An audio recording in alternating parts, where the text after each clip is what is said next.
All right, today we're going to do something a little different. We are performing a superhero autopsy. We're putting a comic book legend on the operating table to figure out, once and for all, what happens when a man becomes a god. We are talking about Miracleman.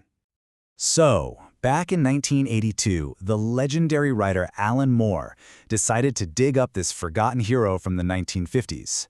But this wasn't some warm, fuzzy nostalgia trip. No, he was resurrecting this guy for something way, way darker. And you gotta understand, this wasn't for kids. Forget Saturday morning cartoons. This was a full-blown, philosophical horror story, designed to take the entire superhero genre apart, piece by piece, and in doing so, it would literally change comics forever. This whole story just completely chucks the simple idea of good versus evil out the window. Instead, it's driven by one single, absolutely terrifying question. What happens when a man stops being a hero and actually becomes a god? Okay, so our autopsy starts with this guy, Michael Moran. He's just a regular, middle-aged reporter, except he's got these killer migraines. But even worse than the pain are the dreams. These vivid, recurring dreams of flying that are so real, they feel less like he's dreaming and more like he's remembering. And right there, that's our first incision. Because the awful truth is, it's not a dream. It is a memory. A shattered, traumatizing flashback to his final mission as Miracleman way back in 1963. A mission that, get this, was a setup. The whole thing was designed to kill him and bury the entire project for good. See, before Alan Moore can build up his new, terrifying god, he has to do something else first. He has to tear the old hero down. I mean, completely demolish him. This is the deconstruction phase, and it is absolutely brutal. First up on the chopping block, the origin story. The story he thought he remembered was this charming little tale about a wizard giving him powers. The reality? Nah. He was cooked up in a lab, a cold, heartless government experiment to create a living weapon.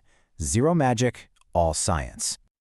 And the lies just go deeper and deeper. Those heroic adventures he remembers? Totally fake. Just fabricated memories pumped into his brain while he was in a simulation. And his famous magic word, the one that gives him his power? It's not magic at all. It's just a post-hypnotic trigger, a switch to turn the weapon on. And this is it's pure genius on Moore's part. He takes this thing called a recon. It's a tool comic writers use all the time to fix old plot holes. And he turns it into a weapon. Instead of cleaning things up, he uses it to reveal this awful, buried trauma, demolishing the old myth piece by painful piece. So, you gotta ask, right? If there was no wizard, who was behind all this? Who built this lie? Well, the answer isn't some guy in a cape, it's not a supervillain, it's an idea. An idea that's basically the philosophical blueprint for this entire story. And that brings us to this, the name of the secret program that created him. This is the key to everything, our Rosetta Stone, Project Zarathustra. And yeah, that's not subtle. It's a direct line to the philosopher Friedrich Nietzsche and his most famous book, Thus Spoke Zarathustra. The whole point of Project Zarathustra was to engineer Nietzsche's central concept, the Übermensch, or the Overman. This is a being so far beyond regular humans that our morality, our rules, they're just meaningless.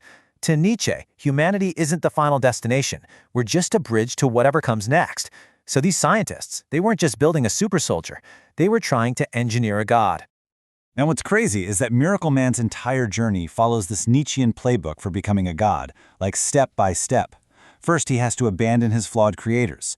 Then, he has to shed his own human identity. And finally, the most terrifying step of all, he has to create entirely new values by literally reshaping the world. But here's the thing. Project Zarathustra, it didn't work perfectly. The ideal of the Übermensch, it kind of fractured. It split right down the middle, and it created two totally different and totally terrifying results. Turns out, building a god is a messy business. Moore even pulls this quote directly from Nietzsche's book and puts it right in the comic. He's basically telling us what's coming. He's showing us the two possible sides of the Übermensch, the godlike power to create, which Nietzsche called the lightning, and the world-breaking power to just destroy everything, the madness. And these two characters are the living embodiment of that split. Miracleman represents the lightning, the power to construct, to build a better world. But his old sidekick, Kid Miracleman, he is pure madness, a complete sociopath with the power of a god, but still trapped in the mind of a bitter, vengeful child. And when he comes back, oh, it is a straight-up horror show. After being basically catatonic for years, he awakens and turns London into a literal slaughterhouse. And not for any grand, villainous reason, he does it because he can, because he enjoys it. The battle that follows is just apocalyptic, leveling the city in some of the most gruesome detail you'll ever see in a comic. And right there, in the middle of all that carnage, Miracleman makes a choice, a huge one. To make sure nothing like this can ever happen again, he has to complete his transformation into a god. He has to kill what's left of his humanity. And so, he declares his human self, Michael Moran, to be dead. And from the ashes of London, he builds paradise, a literal utopia. War? Over. Poverty? Gone. Disease? Cured. He ends money, he moves mountains, he builds a new Olympus on the ruins. I mean, think about it. Every single problem humanity has ever struggled with, solved. Just like that. It sounds perfect, right? Who wouldn't want that? But this is where Moore delivers his final, brutal critique of the whole superhero fantasy. This perfect world, it's not a paradise, it's a prison, a beautiful, perfect, gilded cage. Here's the philosophical trap, and it goes right back to Nietzsche. He believed that life's meaning is forged in the struggle, in the painful process of overcoming things. So by solving every problem for us, Miracleman hasn't saved humanity, he's denied it the very thing that gives it purpose. He's taken away our ability to say yes to our own battles.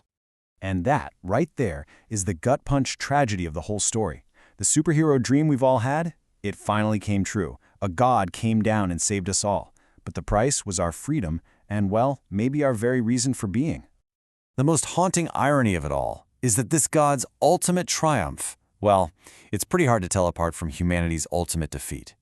He's written the final chapter of our story, and now there are no more pages to turn. And that leaves us with this final, chilling question. If a god solves all our problems and hands us perfection, taking away our struggle, what's left for us to do? What part of our humanity is actually lost when the fight for a better world is finally truly over?